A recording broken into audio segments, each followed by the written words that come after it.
Great radio stations across the land, iHeartRadio, Newsmax TV, JoePags.com. Glad to have you here on a Thursday. And also, it's always an absolute pleasure to have the guy who's playing and singing that song, Love Grenade. It's Ted Nugent, his own self. Ted, how are you? I'm doing so good, Joe. It's stupid, and more than happy to share it with you. Well, we appreciate that. And again, as you know, when you and I speak, I'm really kind of the stupid one.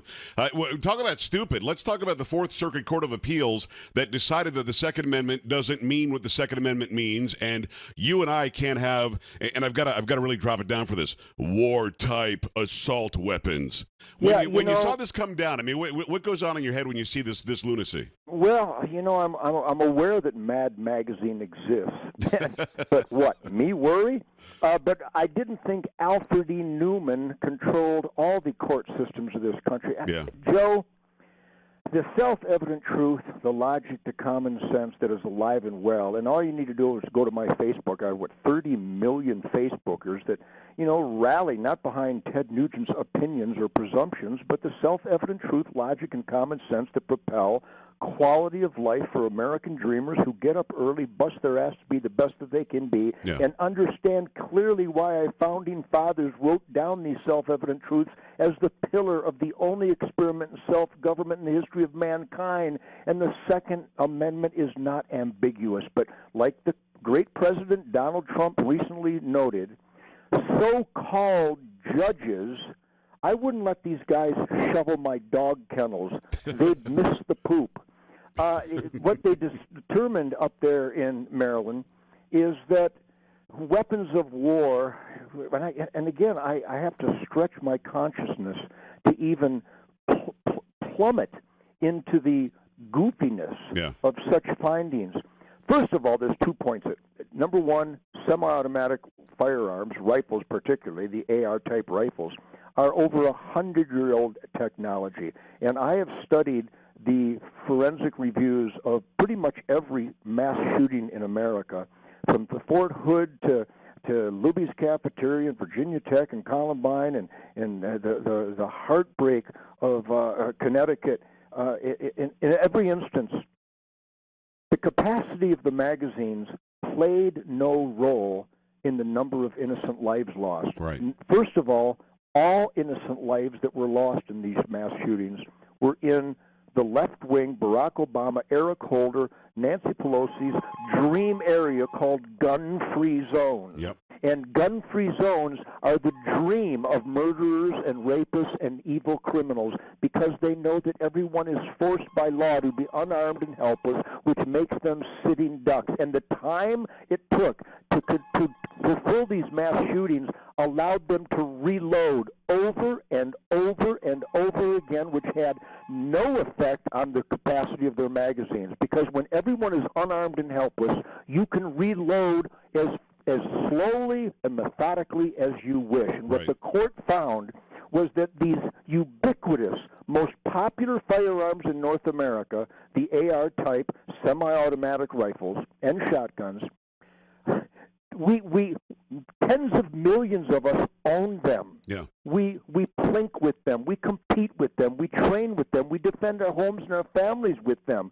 We have friendly competition and official competition with them. They're harmless, much like a chainsaw or a Bowie knife, as long as it's in the hands of a law-abiding citizen. And every one of these instances, this isn't Ted Nugent talking. This is the FBI Uniform Crime Report. And John Lott's exhaustive study in the War on Guns, his recent book for the Crime Prevention Research Center, in every instance, when you have sitting ducks, it doesn't matter the caliber or the capacity or the firepower. Unarmed and helpless is unarmed and helpless. I have a piece right now on my Facebook, and believe this or not, Joe, it's at Newsweek.com because I love getting the truth into the enemy's camp. Yeah. So go to Newsweek.com, and I've got an untouchable, irrefutable, fact-filled, logic, common sense, self-evident truth piece on the how the courts up in Maryland got it wrong. He is at tednugent.com. Always start there. Also, the Motor City Madman, board of directors for the NRA. He's a guy that has been speaking out so clearly and so directly about the Second Amendment for so incredibly long. Actually, probably as long as you've been rocking, as hard as you've been rocking, Ted. And I always appreciate the voice. You're right. In all those, just about all those instances that you mentioned, the shooter actually ended up killing himself when the police arrived. Had there been resistance at these places when the bad guys showed up, they would not have tried it, because at the end of the day, they're cowards who want to end their own lives before getting into some sort of a gun battle with the good guys. And, of course, the masters of fake media, the mainstream propaganda ministry, they won't share with you the millions of times. These are documented millions of times where law-abiding American citizens, because they had a firearm on their person, can figure it out, but they were actually keeping and bearing. I mean, I don't know where they got that wild haunt. But it happens every day. Those of us that keep and bear, we defend our lives from the engineered recidivism, Joe. Somebody write that down. Our failed justice system, our failed court system has engineered recidivism, and innocent, law-abiding families will face paroled murderers and rapists and carjackers and child molesters. And if we are forced, New York, New Jersey, Maryland, Massachusetts, Illinois, and California and elsewhere, if we are forced into unarmed helplessness, the evil devils get to win. What kind of freak other than someone who believes you don't need to read this, you need to sign it to find out what's in it? Only freaks like that support evil, so we need to crush them like we did with Hillary Clinton on November 8th, 2016. It may be the best Nancy Pelosi impersonation I've ever heard. It's tednugent.com, tednugent.com, at Ted Nugent on Facebook and Twitter.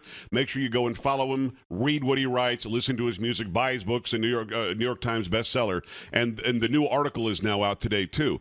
I've got an AR-15, as you know. I've got several handguns. I tactical train. I do all that stuff. My guns have never shot anybody. They're never going to jump up and shoot anybody. You told me you had a machine gun once. What is it, an M16 or something? I have an M16 and an MP5. You laid it on your kitchen table for a week just to see what it would do. What did it do? It's been in my truck for 4 years. So far, so good. God bless Texas, huh? Yeah, absolutely. But again, if people would just study the statistics, I know that there was an intentional and engineered and runaway dumbing down of America that's been going on since World War II. The media, government, and academia have been intentionally dumbing down America, where so many good people, otherwise good people, have accepted this forcing of unarmed helplessness. I've said it before, and if people would Google the different interviews I've done from the time I danced on Pierce Morgan's skull, I'm still scraping idiot tissue off my boots. To my closing the door and ending the discussion on the Second Amendment on Texas public television with Evan Smith. Good Americans don't like repeat offenders.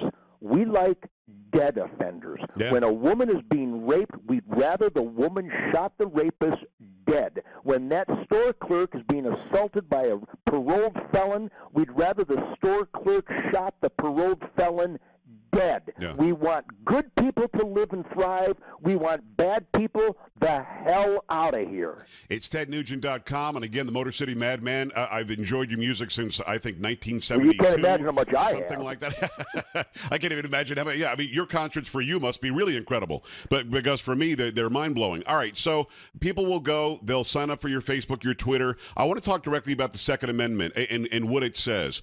The late, great Antonin Scalia, I thought, made a great point. He said, keep and bear means you have it and you can hold it. I can have and hold an AR-15. I can have and hold a 100-round magazine, or I can have and hold a 30-round magazine. Then you've got the idiots like Cuomo in New York who says you don't need more than 10 bullets or 2 bullets to shoot a deer.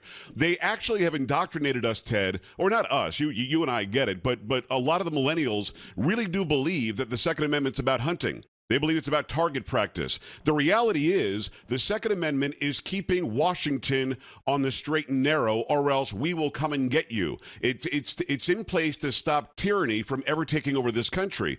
And I think you and I agree, and I'll shut up in a second, but I think you and I agree, the government wants to have all these regulations to stop our ability to keep them from overrunning us. You know, just a brief modicum review of history would conclude that every word out of your mouth is dead on. Thanks. Again, at my Facebook, right now we're at 20 million Facebookers. And one guy out of all those tens of millions of people came out and went, well, what do you need an AR-15 machine gun for to hunt deer? You must be a bad shot.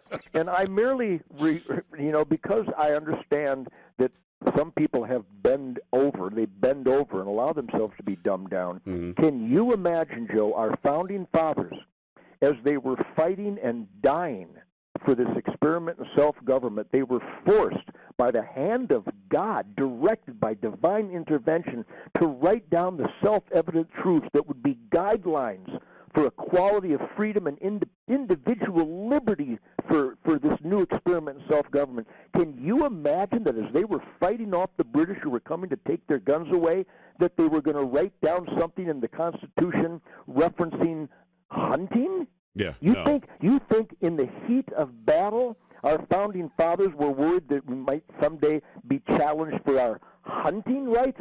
You've got to be like Ozzy Osbourne, like a repository of chemical warfare. Your brain's got to be nothing but a cinder, like a sun-baked turd up there in your brain.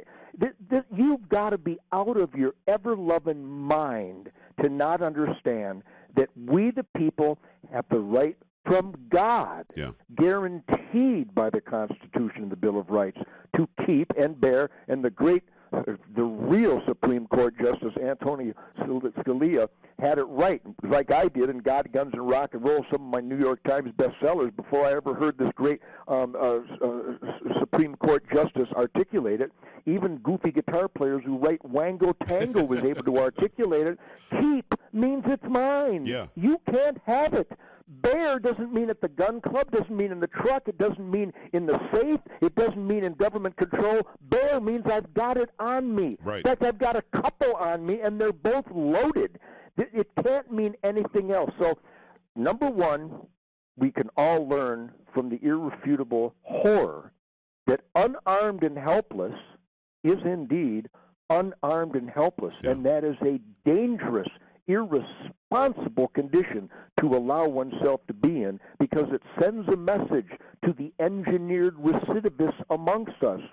Do with us as you wish, because we are forced into unarmed helplessness. New York, New Jersey, Maryland, Massachusetts, California, Illinois. Illinois, they all got their concealed weapons permits, which is a whole different subject matter. Right. So the Second Amendment is mine. Mm-hmm. But those states have forced these individuals, these free Americans, otherwise free Americans, into unarmed helplessness, and it doesn't work at Columbine. It doesn't work at San Bernardino. It didn't work in Paris. Right. Can you imagine writing down words that would more effectively ban guns than what they had on the law books in Paris? How did that work out? Yeah, not well. It's TedNugent.com. Make sure you go and get his books. You listen to his music. You go to the concerts and read his articles. I mean, Ted, your articles blow my mind every single time. They are dead on, spot on. The next step for this will be the Supreme Court, and the Supreme Court needs to get Gorsuch on there, because if it doesn't, you probably will have a tie on this, and then the Circuit Court ruling will stand. I know that you're pressed for time today, and I appreciate you. I got to ask you one question before we end it, because it's been in the news now for about a month. Are you or are you not going to be running for senator in the great state of Michigan? Is that happening? Well, I do media all the time because God knows they need me. Oh, I do. Absolutely. I openly admit it. I knew Ted Nugent on the show. I'm not only addicted to self-evident truth and logic, I spew it. Yep. And I'm allergic to political correctness. So I make a lot of sense to people who have common sense. Agreed. And the questions constantly come up because I really did everything I could to help get Donald Trump elected as president in Michigan, Wisconsin, and Pennsylvania, in those embarrassing so-called reliably blue states. Well, here's an important point regarding whether I would run for public office. There are no blue states. All 50 states, or in Barack Obama's world, all 55 of them, all 50 states are solid cherry red. Yeah. Only the high crime areas are blue smudges. Mm-hmm. If you examine where the Democrat votes come from, it's all high crime areas: Detroit, Chicago, Philadelphia, Compton, San Francisco. If you look at the map of America, common sense remains common and sensible. So they always asked me when I was helping Trump, would I come back to Michigan to fight off the Debbie Stabenows who was carrying on the Oh my gosh, Jennifer she's been there for way too long, man. Well, the Jennifer Granholm, Nancy Pelosi thing isn't Michigan. Yeah. It's not Michigan. It might be the battle cry for pimps, whores, and welfare brats, which, by the way, is a great title of a book by Star Parker. Get the book Pimps, Whores, and Welfare Brats by Star Parker. Okay. Brilliant observation from the trenches. And she's a great story. I mean, that's a whole other show. Sure, Absolutely. but that's a great book. But people attack me. They think I'm being racist when I use the terms pimps, whores, that's and welfare brats. Yeah. I'm quoting a great black author. Yeah. My point being is that only in those areas where pimps, whores, and welfare brats rule does Debbie Stabenow get any votes. I gotta go. Yes or no? You gonna run or not? No, not at this time. But I could. I could. You could win if my family believed and the people of Michigan believed that I could bring genuine upgrade to constitutional quality of life. There's nothing I wouldn't do, Joe. I got you. You get the answer. He's not going to run. Not right now. Doesn't mean that he's definitely not going to ever. 1-800-383-9624, joepags.com. We appreciate Ted coming on. Your thoughts when we come back.